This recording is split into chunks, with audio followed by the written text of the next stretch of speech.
Guys, we have Tandoh-Adote here with us this afternoon. And Andrew is, he's making us so proud as Ghanaians. I know very soon he's going to be taking an Oscar, right? Amen. Yes, amen to that. It can happen. Yeah, it can. Yes, because did you ever think you ever get nominated for EMY Africa? I'd fantasized about it. Oh, I'd seen the kind of people that they were honoring, and I thought, wouldn't it be nice if I could be, nominated for something in this prestigious organization? So when the email came in, maybe it was the power of expectation, I don't know, but it was very exciting to get the news. Yeah, very exciting. Congratulations to you. We are very proud of you. Super proud of you. I have seen you on stage probably like more than 20 times. Wow, thank you. I have. And I think I spotted you over a decade ago. I came into National Theatre, one of Uncle Ibu White's plays, and I spotted you. I said, wow, this man is so talented. Thank you. Did you ever know, again, I'll ask you about, did you know? Because most of the times we dream of where we want to be, but sometimes things change. I never thought I'll be on TV hosting a show, although I knew that I'll be on TV, it wasn't to be a TV host. For you, did you know that you'll be an actor one day as a young child?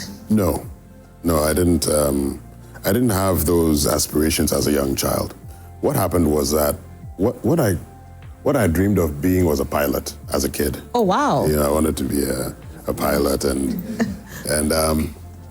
at some point, I think after secondary school, I had reached a crossroads in my life, and I saw a movie, and the actor delivered a monologue that gave me goose pimples. Okay. And I thought, oh, wouldn't it be nice to be able to have this effect on someone? Yeah. So throughout my childhood, even through secondary school, I had nothing to do with acting or performance. I was not interested in the drama club or anything. And what I was interested in was drawing. Okay. So you draw very well? Yes, I do.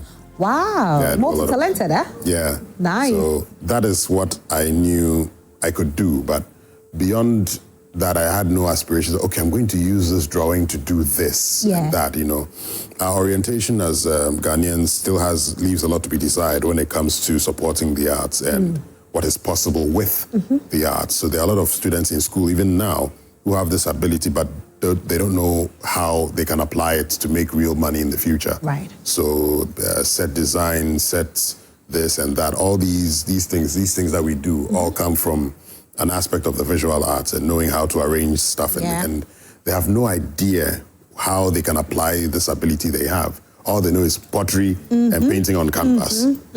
So the education still has a long way to go. Yeah. So I was one of those. I had that mentality. I could draw, but I didn't know where I could go with it. So after I watched the movie, I thought, wouldn't it be nice to have this effect on people? And that is what sent me on my journey to discovering that this acting thing is something I could do. Right. Yeah. So then you started acting in school? No. Where? I had nothing to do with acting in school. So after secondary school, I had reached a crossroads where I could continue on the path I was going to do something totally unrelated. So you didn't go back to school? No, I didn't. So what I did was I decided I'd gone on an exchange program in Malaysia. Okay. And I'd come back and I resolved that everything I feel I have the potential to do naturally, I was going to pursue it. Okay. So once I started on this journey, the journey led me to my first theater group because I had decided I was going to try acting. I heard this radio advertising a crash course in acting. You had to pay some huge money, then they'll teach you for some weeks, and then you become an actor. So I was going in search of that organization. When I went across the National Theatre, I was standing on the stairs. I saw this veteran actor. And I approached him and said, this is what I heard on radio. What do you think? He said, oh, forget those people. Go to the Arts Center and join a theater group. I said, okay. So I've abandoned that mission. So you kept your money? Yeah, I kept my money. I abandoned that mission and I walked through the back to the Arts Center. Right. So I walked into the auditorium. It wasn't an auditorium. It's a place, there's a space for like a theater space there. So I enter the place, I look and I see a young lady sitting there and I go, is this where the theater groups meet? She said, yeah. As a matter of fact, I'm a member, I'm early. So if you wait with me, the other members will come and you can join us. I said, okay, no problem. Just like that? Just like that. So from the moment I made that decision, things began to fall into place, you know, and align with what I wanted to do. Right. So they came that evening and I said, my name is Andrew and I want to learn how to act. They said, okay. So I joined I was with that theater group for a couple of years. And then I decided that, okay, once I had locked in the acting thing, I also knew, okay, I can draw very well. Let me see what I can do with the acting. Okay. And I remembered that I had once met Uncle Ebo White at some point, and I knew he had a magazine. Right. So this was my second time ever meeting Uncle Ebo White. So I went to his office and I said, I can draw. I know you have a magazine. I would like to draw some jokes for your magazine. He said, okay. So he looked at the samples I brought and then asked me to make some changes. I said, okay. So I came back, and then I got my first, he's the one who first paid me for drawing. Oh, wow. Yeah, so I was with the theater group for a while, and then once I went to his office and gave him my consignment of drawing. Yeah. And he said, what else do you do? I said, I'm part of a theater group at the Arts Center. By this time, I think I was a year or so in. He said, okay, I'm working on something, so when I'm done, I'll call you. That was Roverman Productions he was working on. Right. So once he had set up an audition, asked me to join in. We went through the auditions, and then I became one of the first members of Roverman. Also, you're one of the first. One of the first. Wow. So, and this is 2007 when 2008. So we rehearsed for Unhappy Wives, and in September 2008, we staged it for the very first time. So he was the first man to pay me for drawing, and he's the first man to ever pay me for acting. Wow. So I got very excited. And then I decided to explore voiceovers. Okay. Around that same time. Let me ask you, I'll take you back before we go forward with the voiceovers. Every parent wants their child to be that Roverman. Now, as of 2007, acting wasn't paying much. People felt if I make my child go in there, then my child is still going to be down there. What did your parents say when you decided not to further your education, but to go join a drama group? They didn't say anything. It was my big brother, Abraham, who I told him that, and he was like, really? Okay, that was it. Just like that? Yeah. So, and he went on to fund my going for rehearsals from Tema to the Arts Center every day for like a couple of years. And were you being paid? No, I was learning. Wait, you were going to the Arts Center from Tema for how many years? 2 years? A couple of years, yes. No salary? No. And your parents didn't complain? No. Where were they? Well, my mom also was very supportive. Okay. My dad wanted me to do something else. Right. But at the time, he wasn't in a position to say anything about what I was doing. Right. And I had, you know how you discover something later in life that you realize that, wow, I'm really good at this thing. Right. So that feeling is what kept me going. Like I just discovered, and like I said, it wasn't from childhood that I knew I could do it. Yeah. I suddenly just discovered it. You said you can go to school again? And yeah, so I decided, let me pursue this thing. So the very first play I was a part of as an actor ever was The Gods Are Not to Blame. Okay. And I was the understudy to the lead character who was playing Odewale. So I was the second Odewale. Okay. And I never got to play the role. So I learned the lines and everything, but I never got to actually stand on stage and play King Odewale. And then last year, I think 2 years ago, last year, I get a call from George Quay. Yeah. And he's holding the script and he says, I want you to play this role. So I look at the script and he said, gods are not to blame. I said, what role do you want me to play? He said, Odewale. I said, oh, I see. You know, I had forgotten that was the very first play. We're talking 16 years later. I had forgotten that was the very first play I was ever a part of. So I opened the script, we begin to read the lines, and I realized, these lines are familiar. I remember some of these lines. And then the moment I said that, all the memories started coming back from the rehearsals and all that. And it felt like a full circle moment for me, because it's like the powers that be said, back then you weren't ready. So we took you through all these experiences and now you are ready. And the last 17 years has been theater and acting and all that. Yeah. So I spent a majority of that time either in rehearsals or on stage. That's pretty much been my life. And it's been a beautiful life, I must say, because some of us are not. I mean, for me, when I come into the theater and I know you're on stage, I know the play's going to be good. Yeah. I know Andrew on stage. Listen, just relax, and if you have popcorn, chew your popcorn. Did you see The Gods Are Not to Blame? Yes, I saw The Gods Are Not. I mean, I've seen so many plays that you have said. Which one is your favorite? Oh, God have mercy. I'm a theater person, so we can't have favorites with plays. Well, almost all our plays are our favorite plays. I mean, that you enjoyed watching the most, or that made the most impact? I think that I have, for me, Play that I have been in. Place that you have been in. Akushika. Legend of Akusika. Was good. Okay. You know what? It wasn't what you do all the time. Yes. It was something else. Yes. And I got to see your versatility. It gave me a different understanding to you. And I said to myself, this is an actor. Because he's not doing the regular that we know him to do. He has embodied something else, and he's doing it so nicely, and it's so perfect. And I loved you for that. For that alone, I loved you. So sometimes when we come watch the play, we don't watch what we want to be used to. We want to see the versatility of that actor. And that's what you bring to the table all the time. And that's what I love about you. Thank you so much. Yes. Now you go into voiceovers. Yes. So first, let me ask you, do you sing? Yes, I do. Aha. I was forced to learn how to sing. Okay. Because Uncle Ebo decided early on that all his actors were going to sing in his plays. So I was so nervous, I almost left the group because I was terrified of singing. But he forced me to sing, and I sang very badly in the first few plays. But over the years, because we kept doing it over... What song was it, though? The very first song I sang on stage, I think it was a Barry White song. Okay. Yeah. Well, your voice will definitely let him choose a Barry White for you. I was so nervous, it didn't... It didn't work. My voice... Because I was nervous, my voice was high-pitched. I sounded terrible. I sounded absolutely terrible. Right. But over the years, because you do it over and he forced me to do it over and over again. I kind of found my groove with the singing and all that. So, yeah.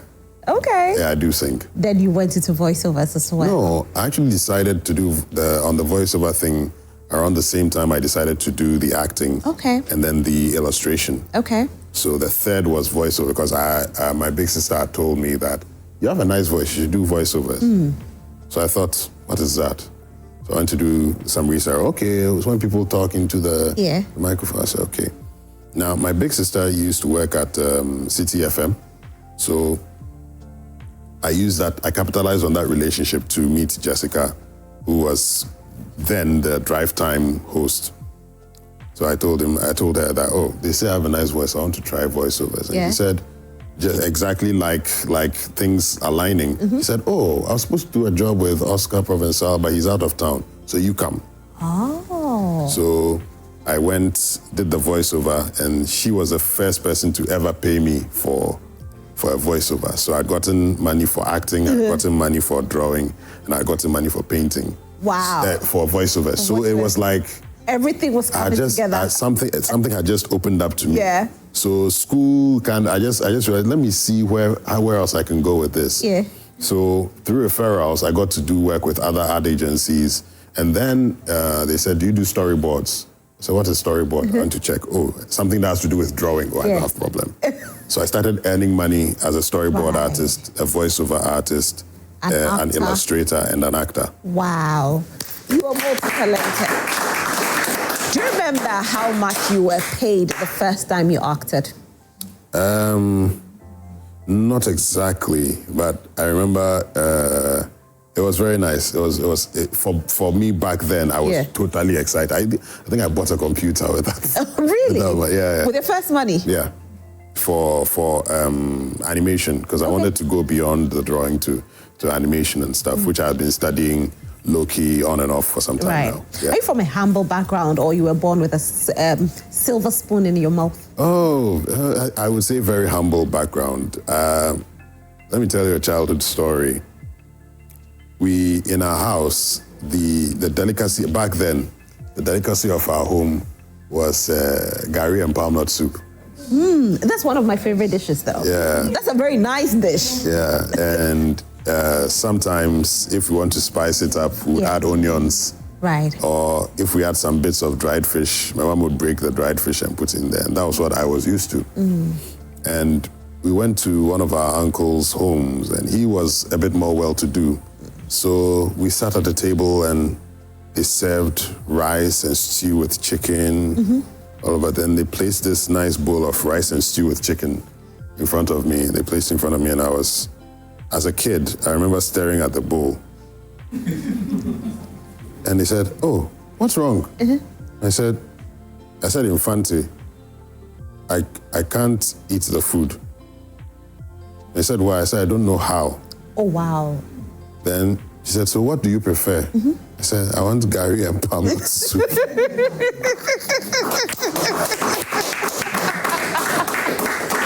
So that gives you an idea of how... Because at that time, you hadn't really... I didn't know how to... So you had never eaten rice and chicken stew before? Up until then, no. Because I was staring at the food as a kid. I didn't know how to eat...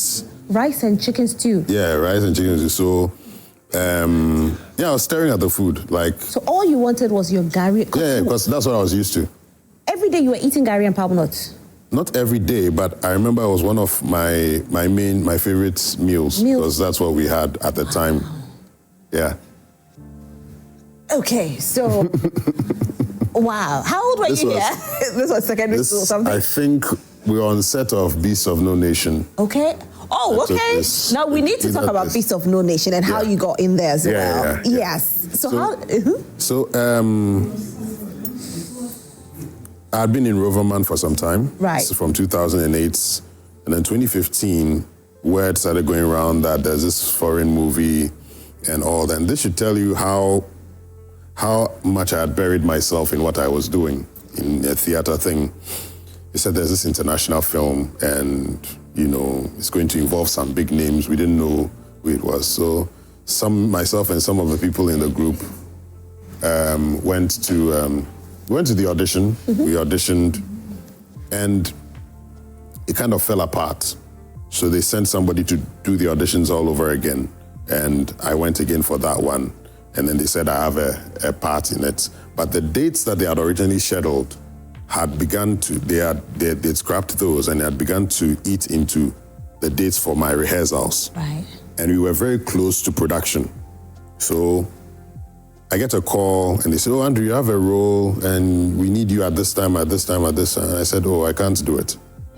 So they should find someone else, because the dates were too close. So that was the first rejection. And then a lady called me. So you rejected it? I rejected the role because I was busy. No, wait, you didn't know the movie was going to be big? I knew it was a big movie. Like I said, I didn't care at the time. Wow. Yeah, you see, I had no concept of branding, the business side of acting, this, that. All I knew was that I found this thing. I'm enjoying it. I'm good at it. I'm getting better at it. So I'm doing it. So it's not anything So for you, it wasn't about money? It wasn't about money. You went into acting and you never thought about money? No, it wasn't. It wasn't about money or fame. Wow. It was just, I had found this, like I'm telling you, I had found this thing, and I really, really enjoyed it. And I realized I was really, really good at it, because there wasn't a lot, besides drawing, there wasn't a lot I could brag about that, oh, I'm good, I'm better than the average person at this. So I had thrown myself completely into it, and I was, the last play we did will be 62 plays that I've been in. Wow. So, wow. In 17 years. So I was deep into it. So I didn't care about movie, fame. So when they brought the thing, I said, I can't do it. They should find someone else. And they said, fine. And then an American lady calls me again and says, Andrew, I hear you can't play though. I said, yes, I'm in rehearsal and the dates won't favor me and all that, so I'm afraid I can't do it. And this lady tried to convince me. Incidentally, the lady is Zoe Martinson, who recently shot The Fisherman. The Fisherman, right. Yeah, she came back to shoot the... Right. So that was the I interviewed her here. Yeah. Yes. So she was the one who called me and tried to convince me. Right. She said, oh, it will go on my IMDb, it's an international movie database. Yeah. I didn't know what that was, I didn't care. She said it would be part of my resume. I didn't know what a resume was, I didn't care. Wow. So all the things that would excite a working actor that she brought up, I didn't care. So I said, I can't do it, so they should find someone else. So she said, okay. Then she also hung up. I went back to my rehearsal. Then I get a call. And this rehearsal was not paying you? Which one? This was a Roverman rehearsal. Yeah, but it wasn't like, this was going to be more. Yeah, but I didn't care.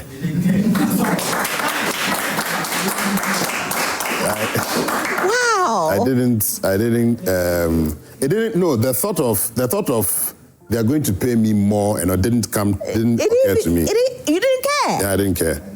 So I was there, and then the Ghanaians who were working with them called me. I knew them very well, so they called me and they said, Andrew, what have you smeared on your face? I said, what do you mean? They said, the director himself has called and said we should get you in the movie at all costs. Now, the reason I wasn't being pompous when I rejected the role, because what I was doing was, my audition simply was looking at Abraham, the lead character, go from here to here. They said, look at him like he looks familiar, but you're not sure he looks familiar and all that. And I was supposed to communicate that with my facial expression. So they said, action. The boy walks past me, I look at him, and they said, okay, thank you. And then that was it. So I thought, the role that I'm playing in it is it's not like I have some serious role that I'm going to show off my acting ability. I thought, oh, anybody can do what I just did. So I didn't think it was that important a role. So that's why I rejected it twice, that they should find someone else. They said the director has said we should get you on board. So with that, I went to see Uncle and I said, how do we go about it? He said, okay. They would have a van waiting for me at rehearsal. So when I'm coming from home, I pack a bag. Then when I come for rehearsals, after we rehearse, I hop on the van, then it'll drive me to Ekropong. Hey, they brought a van to come and pick you? Yeah, they brought a van. So the van would take me to Ekropong. The following morning, we shoot whatever. Can I ask you a question? What? What had you smeared on your face? I don't know. I don't know. Wow. Yeah, so they brought a van. The van would pick me up. And that's how we kind of went through the shoot. We balanced the shoot with the rehearsal. So I'll come for rehearsal. It would drop me at rehearsals or at home. And then the next day I come for rehearsal. If I have a shoot that day, the van will be waiting. I hop on the van, drive to the mountains, we shoot.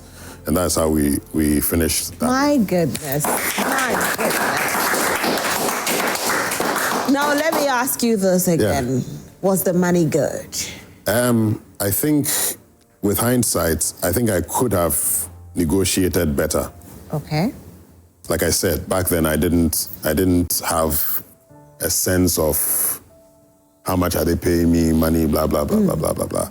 So I think with the benefit of hindsight, maybe I could have negotiated better, but I just took whatever was offered and I did the job.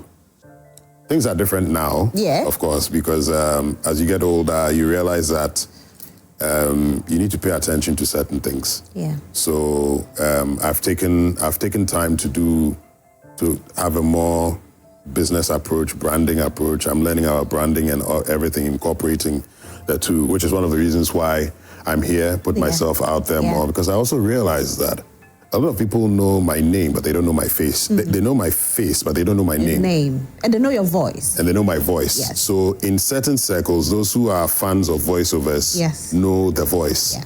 And then those who watch me on stage know the face, but they don't know the name. Yeah. So as I capitalized on social media, a lot of people began to say, oh, so you are the one who did this advert. You are the one who did this advert. Yeah. And then those who don't know my name, finally through social media, they know that this is Andrew Tandoh-Adote. Yeah. Because back then I used to have a lot of people walk up to me.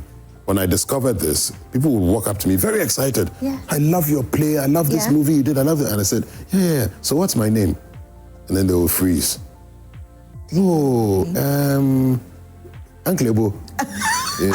They were calling you Uncle Ebo then? People still call me Uncle Ebo. Oh, wow. Because they don't know, that's the closest association they have. So there have been times when I'm walking through my neighborhood, and someone recognizes me, parks, and shouts, Uncle Ebo! And I turn, and then I give, I kind of validate them. I give them a wave. Sometimes if they are close to me, I talk to them about the plays, which is their favorite, etc., etc., etc. So I've been spending the last 2 or 3 years, I've been trying to spend the time consolidating a lot of these fragmented fan bases together. How did you get here? Get here how? Yeah, sense of, getting to let people know who you are, the branding aspect and all of that. I discovered I need to make money. No, that's the honest answer. I discovered that, you know what? It's about time. You have a passion, you've worked hard and all that, but if you don't take full responsibility for your career, you might end up very bitter if you're not careful. Yeah. So I began to look at, I reassessed my whole life and realized that no, you've done a lot of work, you have a huge body of work, but it's like, if you don't have numbers, if you don't have the numbers, if you don't have the following and things like that, certain opportunities won't open up to you. So I began to put more effort into social media, curating my social media, going on interviews, and it hasn't been difficult because almost everybody in the media space knows who I am and they know what I do. Yeah. And it was almost like they were just waiting for me to say, I want to take this step. And, Andrew, yes, come for this interview, come for this interview, come for that interview. So I've realized that the opportunities have been there and I just hadn't been aware enough to say, let me capitalize on this. Let me, make more friends in the media because I had lived in my own bubble most of the time. And there were people outside who admired me, who were fans of mine, but I hadn't been accessible to them because I'm usually introverted, usually at home most of the time. So I've been learning that, you know what, you need to go out there, you need to, fraternize with people in the industry, let people get to know you, make more friends outside your circles, go out of your comfort zone. And we met recently at the Emmy party. Yes, and you actually said something to me and I was surprised. You're like, this is my first time I've been to a party like this. I'm like, yo, Andrew, come on board. I've been partying. I'll be taking you along. It's true, and I'll be happy to go along with you. What happened then was that I'd come into the party with the mindset to socialize.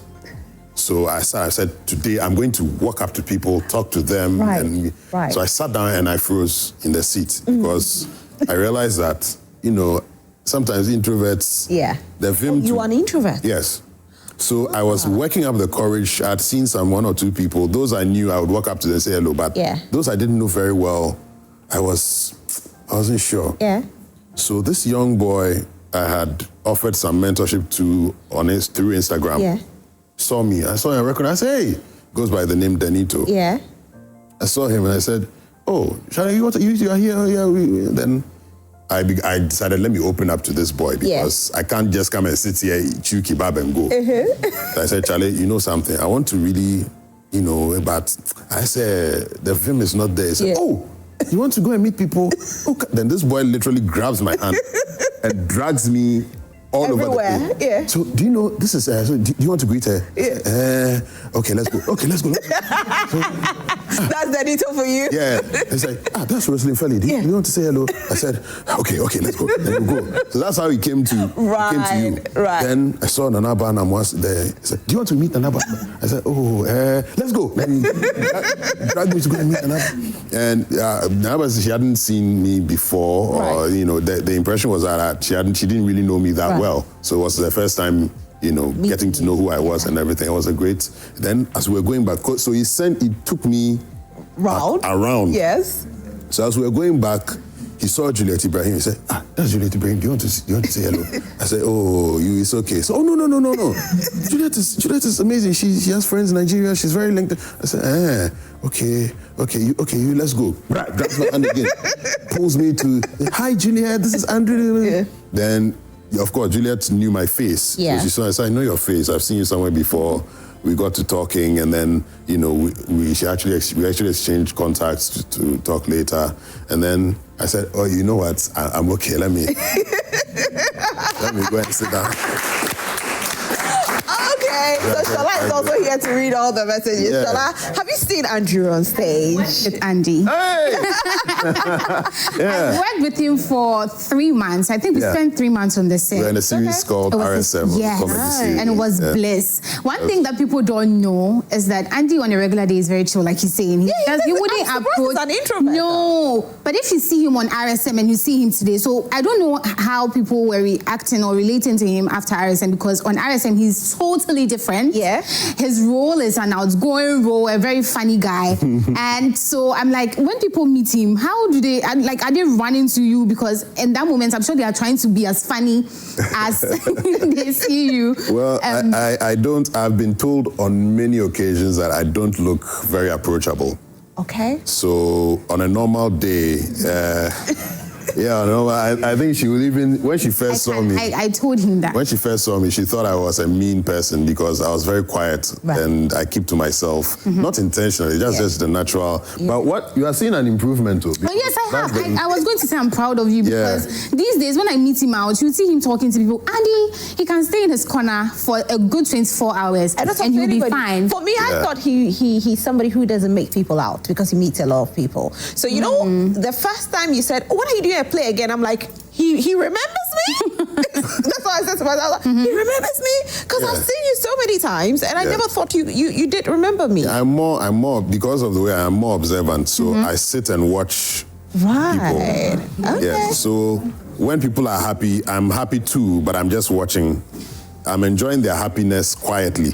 So that's kind of how I move. So. As part of me going out there, so this boy drags me around, I meet all these people, and I'm hoping the next party I go to, the next social event I go to, I'll be even more sociable. Right. My director is really on this case. I think he wants Shola to ask that question. Yeah, because I think, do you remember a show on Viasat called Tonight with Andrews? You were on there. Tonight? Yeah, I was a host. Yes, you remember the director? Which one? Okuto. Samuel. I think so. Because he's at the back there. The one director that's on today. Yes. And he says we should let you know that your director is here.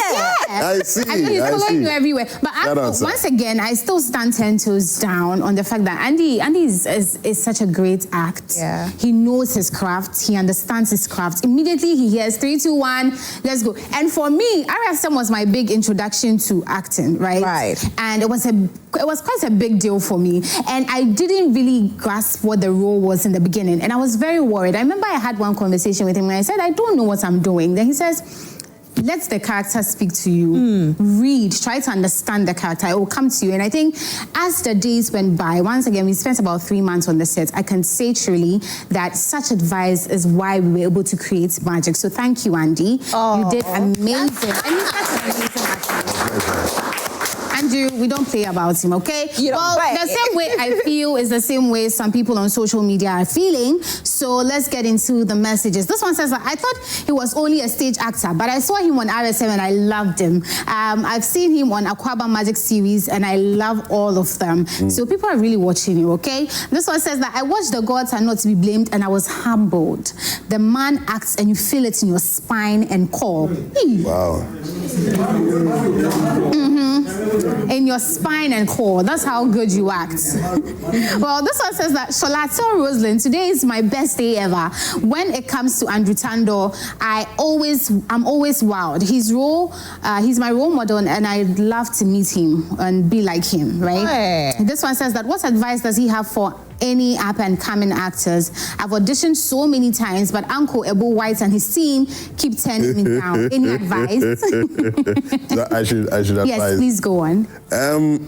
Well, when we started, social media wasn't a big thing, but I've discovered that a lot of people are gaining a huge following because of the social media. So now, instead of you seeking out platforms, you can create your own platform. So I suggest he studies the craft and starts putting it out there himself. There was this guy recently who went viral. He went so viral, they took him to Nigeria and everything. Yes, I want to be an actor. Yeah, he just went. He I'm sure hasn't been trained or anything, but he just he said, I want to be an actor. 3, 2, 1, action. Action. Yes. And what he did, you know, everybody fell in love with it because it was coming from an authentic place. He wasn't, quote unquote, fooling. He was actually, you can tell he was doing what he knew was acting. And he's created a plan. He didn't go to any producer, he didn't go to any, he just kind of created his own platform, created his own following, just like that. Yeah. And if you are good at what you are doing, you are sure you love acting, you're an actor, there's nothing stopping you from doing the same thing. Fantastic. Yeah. All right. Right. Now, this one says that, Rosalind, I want to know if it's true that you have to know how to sing to be in an Uncle Ebo White's play. I can act, but I can't sing. So he says to ask you, is it true that you have to know? Andrew says that when he joined, he wasn't singing, but Uncle Ebo White made him sing. So right. But is there a requirement? It is a requirement, but I think we all know not everybody has the same kind of voice or performance ability. Right. So, and what I've realized is that a lot of people who say they can't sing, they actually can, but they are scared to sing. Okay. Because it makes you feel vulnerable in a certain way. So they've never made the effort to try to learn how to sing. Have you heard me sing? No, I haven't heard you sing. I have heard you sing. Didn't you sing on your own play? If you hear me sing, you will say what you just said. Oh, but what do you mean? Well, I didn't say all of them. I said the majority. I said a majority of the people who say they can't sing actually won't sing because they are either shy or they don't believe they can sing. That's the majority. That's the majority. I'm in the minority. I understand. So yeah, so just try and see. Right. Well, this one says, Strangers is really the best show in the world. I want to know how it is working with Shirley Frimpong. Can he tell us? I've heard she's quite difficult. This one says that it says, was his role in RSM easy? He's always made me laugh. And my favorite is when he wore the wig, obviously. This one says that, hello, I'm Annabelle from Sunyane. I love Andrew so much and good job to him, 100%. And my regards to Rosalind, my role model. This one says that, thank you for this afternoon show. I really love the man's voice, but I don't know the face. Not knowing, I've always watched some of his movies. Okay, well, now you've seen him in his real regard. It's true. That's why Andrew is here this afternoon. So now you know his face, you know the voice, and you know his work as well. So someone asked a question. Right. How working with Shirley? Working with Shirley is great. I wouldn't describe her as a difficult person. When somebody gets you on their set, they expect you are an actor. So they take certain things for granted that you can do because you're on my set and you say you are an actor. So if you say you are an actor and you come on my set and you don't know your lines, and I am paying money by the day to produce this thing that you are part of, and you have come on my set and you don't know your lines, I'm sure you would be frustrated with the person, and you wouldn't hesitate to let the person know how frustrated you are with the person. So I wouldn't call that difficult. She's more professional. She's extremely professional and knows what she wants and expects you to know what you want, because it's not on set that I'm going to teach you how to react to this and teach you characterization and all that. I'm taking it for granted that you've read your script, you know what to do. So do what you're supposed to do. Fantastic. Yeah, and then RSM, how difficult was it? RSM. The directors gave me the liberty to play around with, to rewrite my lines and really find a way to structure it well. So I did a lot of editing to my script and my lines to find the funniest thing to say, things to say. And that's why we were able to create the character we did. It was a very good synergistic, collaborative effort. So yeah, because I rewrote the lines and made it as funny and ridiculous as possible, we're able to do that. So that's a story behind, what's the character's name, Kra? Is it Sergeant? Yeah. I don't remember. Jack Basu. Yeah. I don't remember the character. Okay, now as you're talking about Andrew, you might want to see a few of his work. So let's take a look at this.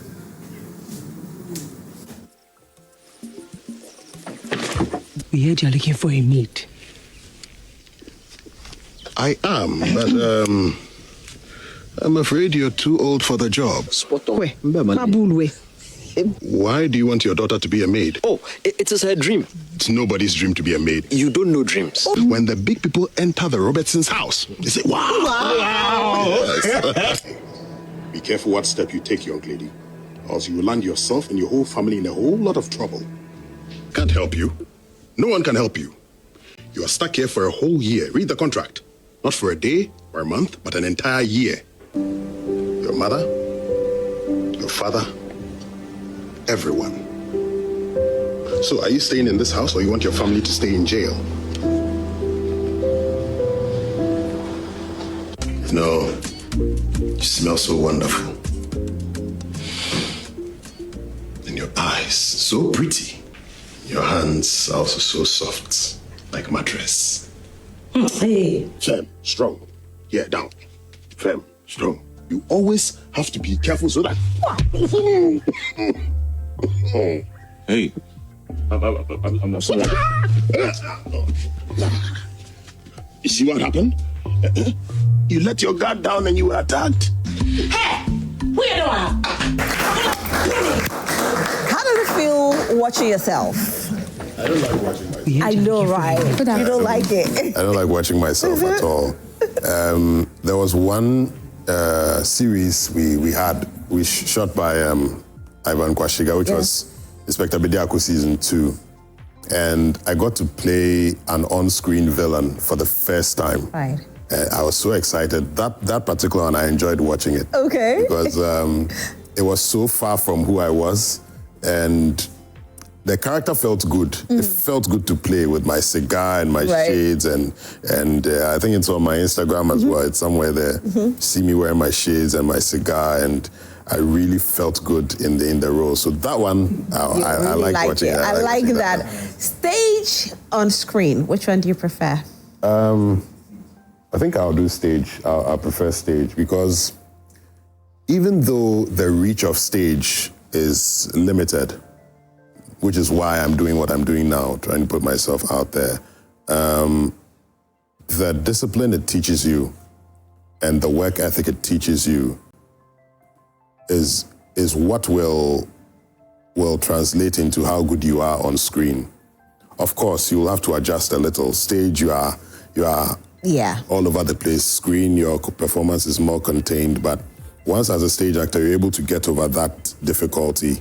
Yeah, I think you have more of an advantage over an actor who hasn't passed through the stage. Segun Arinze was around with me some time ago, and he stands 10 toes down that you can't call yourself an actor until you've gone on stage. That's true. And he said, any actor who brags, let's go on stage. Yeah. Stage is where you reveal whether you are an actor or not.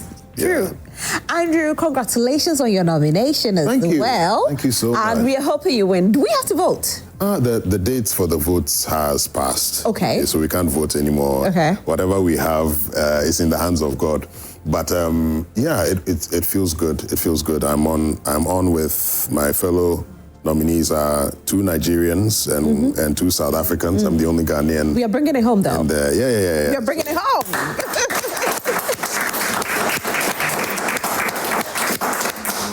So if nothing else, it's a sign that I'm doing something right. It's a sign that I'm doing something that I was meant to do and I'm on the right path.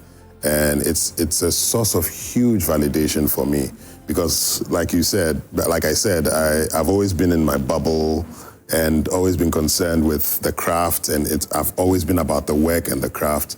And it feels good that such a prestigious organization has recognized me and said, you know what, you deserve to be here. So here are your fellow nominees and all the best. So, hey, I feel great.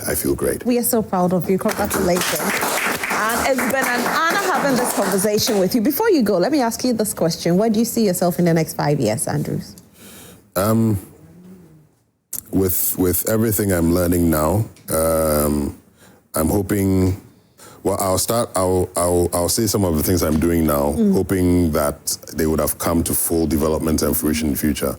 So I'm looking at writing and directing. Nice. I'm looking, of course, at animation. Nice. And wherever these three will take me in 5 years, I hope to be not just known as an actor, but as a writer-director and someone who creates the stories instead of performs in them. Fantastic, Andrew. Yeah. Thank you so much for being here, Andrew.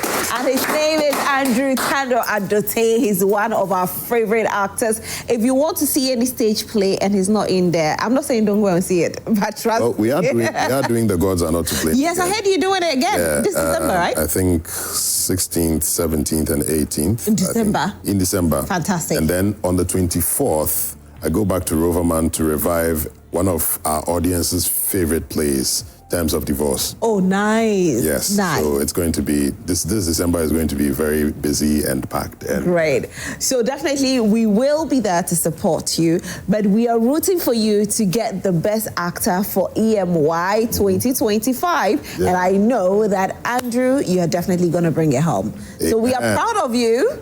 And that day we are coming with a handkerchief, white handkerchief. Yeah, yeah. Thank you so much for being here, Andrew. My pleasure. We're so grateful. Thank you.